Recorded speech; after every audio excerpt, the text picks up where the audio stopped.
Pemirsa, hari ini saya berkunjung ke BPBD Kabupaten Kupang untuk mewawancarai Kepala BPBD terkait dengan adanya dugaan pemotongan atau sunat dana seroja. Seperti apa? Penyaluran Ikuti bantuan perjalanan stimulan saya. perbaikan rumah bagi korban badai siklon tropis Seroja yang saat ini sementara dikerjakan oleh Badan Penanggulangan Bencana Daerah Kabupaten Kupang.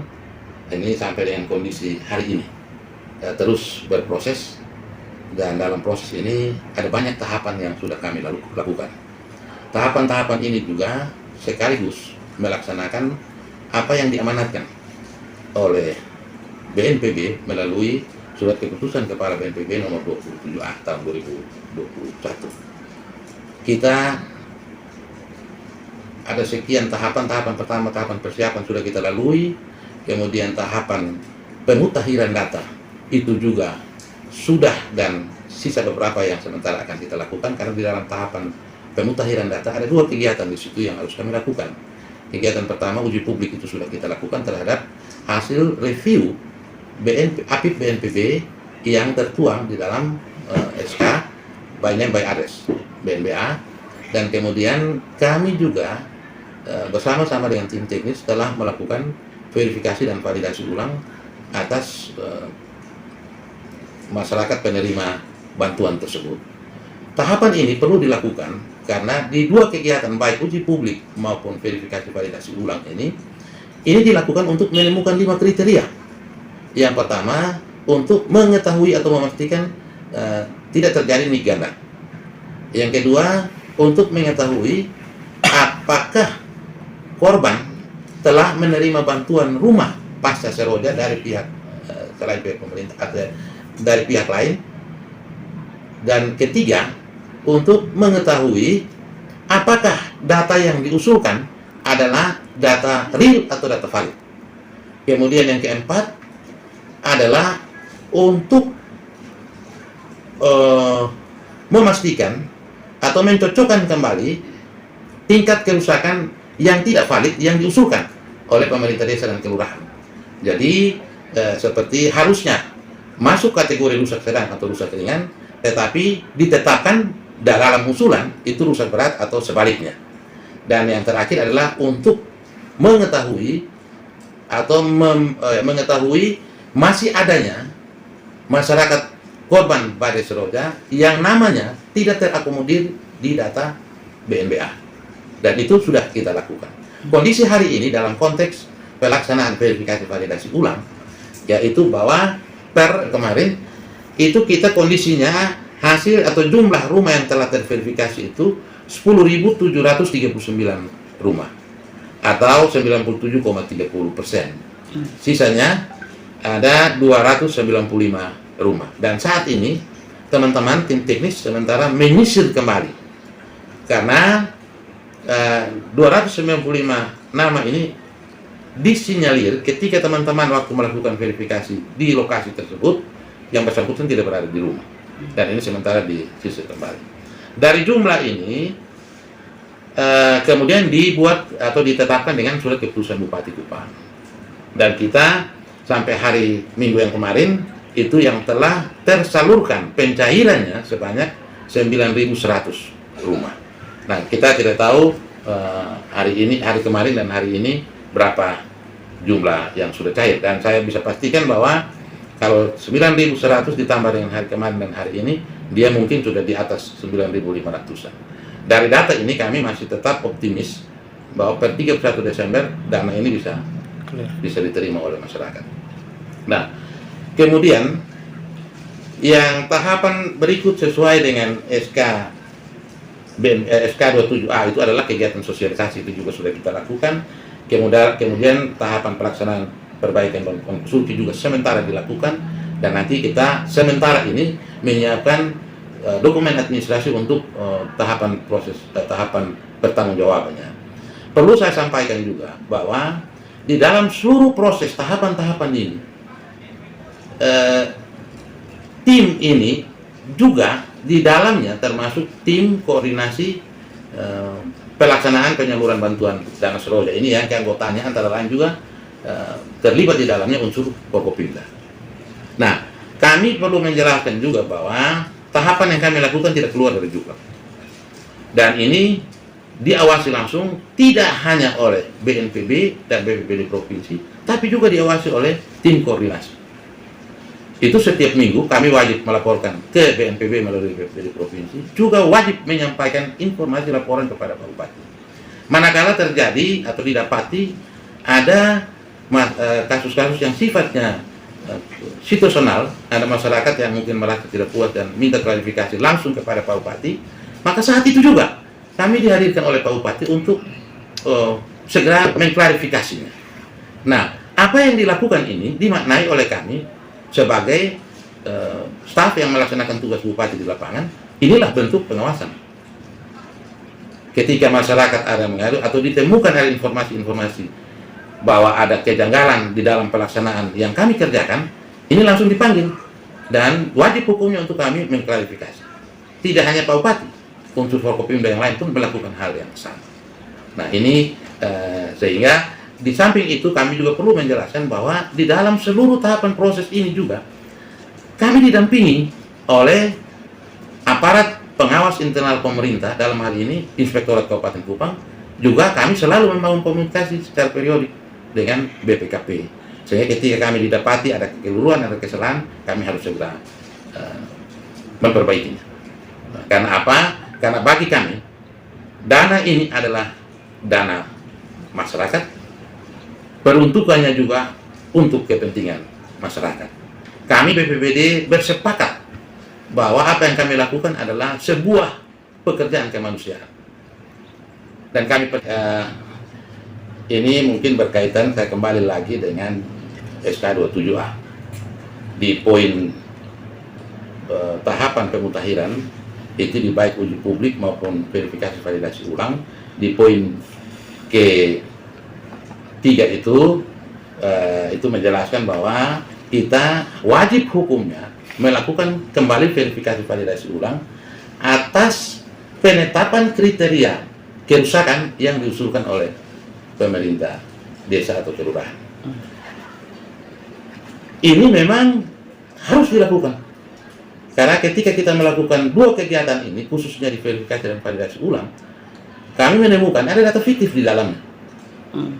Ada masyarakat yang masuk kategori rumah rusak berat, ternyata yang rusak adalah rumah kubur, kandang ternak yang hilang.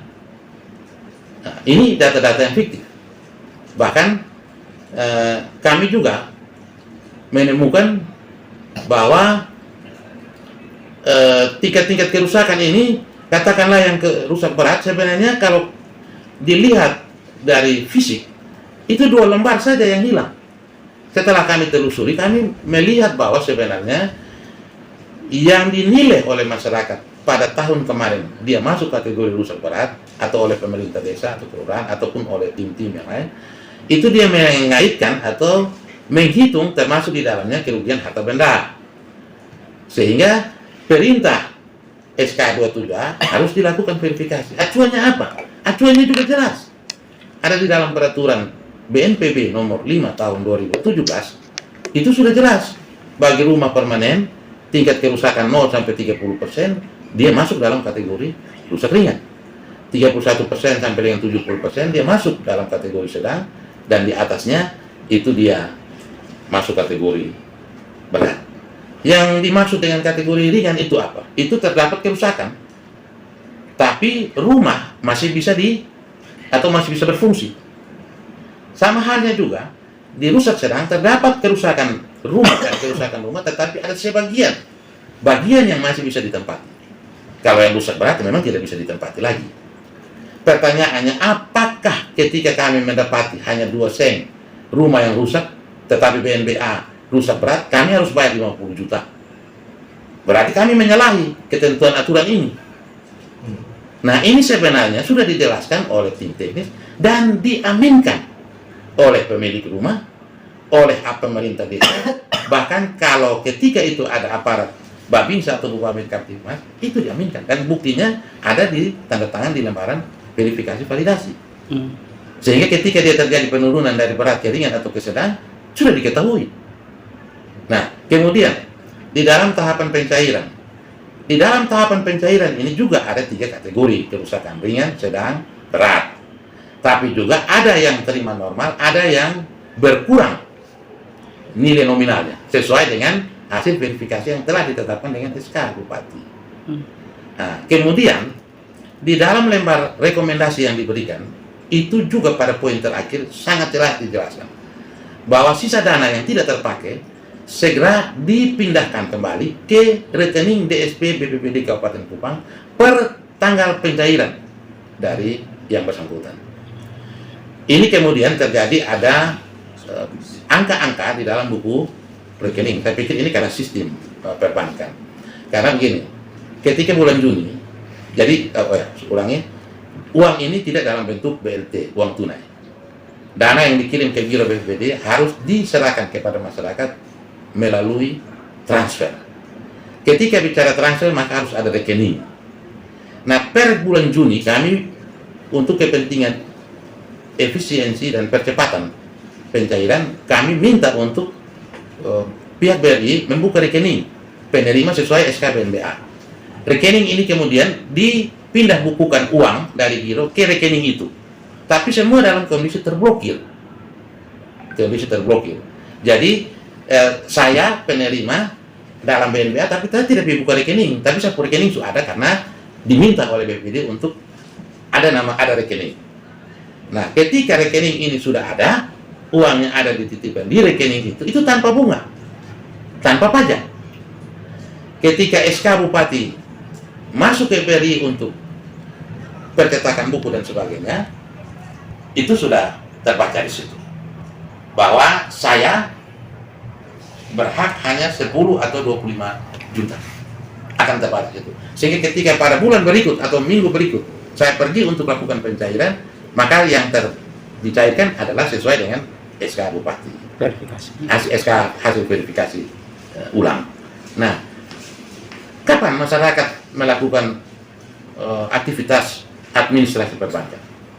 Kalau yang kita tahu, yang saya tahu ya, bahwa ketika proses pencairan itu, karena di situ baru masyarakat diberikan formulir untuk pengisian pembukaan rekening atau pengisian rekening, kemudian pencocokan KTP dan penandatanganan resi spesimen buku itu ya, untuk dia mencairkan sesuai dengan nilai yang tertera di SK Bupati tentang hasil verifikasi validasi ulang. Sehingga dana ini ada di mana? Dana ini ada kembali ke rekening DSP BPBD Kabupaten Kupang. Jadi kami bisa maklumi kalaupun kemudian ada yang beranggapan ini dana ini disunat, dipotong dan sebagainya, soalnya tidak seperti itu. Dan kami bisa buktikan itu. Kami bisa buktikan karena per tanggal 28 November hasil print out koran itu rekening dana yang ada di rekening DSP BPBD itu 8.450 juta per 28 November. Mungkin sekarang dia akan bertambah. Itu uang real, tidak ada pajak, tidak ada bunga. Jadi BPBD tidak pernah melihat rupa uang itu. Jadi saya berharap dengan penjelasan ini kemudian masyarakat bisa memahami bahwa dana yang menurut masyarakat menjadi haknya dia, tapi kan ada aturannya. Aturan ini kalau BPBD tidak taati, ya kami yang salah. Karena ada ketentuan yang mengharuskan kami melakukan langkah-langkah ini. Nah, kemudian satu hal yang penting juga kami sampaikan, sementara kami membuat konsep surat penegasan dari Pak Bupati kepada seluruh penerima bantuan ini. Untuk per Januari nanti, tim terpadu BPBD, PU, Dinas Teknis, termasuk pihak Forkopimda, TNI, Polri, dan Kejaksaan, kita akan monitoring pemanfaatan dana ini. Kenapa ini harus dilakukan? Karena ini juga uang negara yang diberikan untuk membantu masyarakat. Masyarakat mengiyakan itu. Itu dibuktikan dengan surat pernyataan tanggung jawab mutlak di atas materi.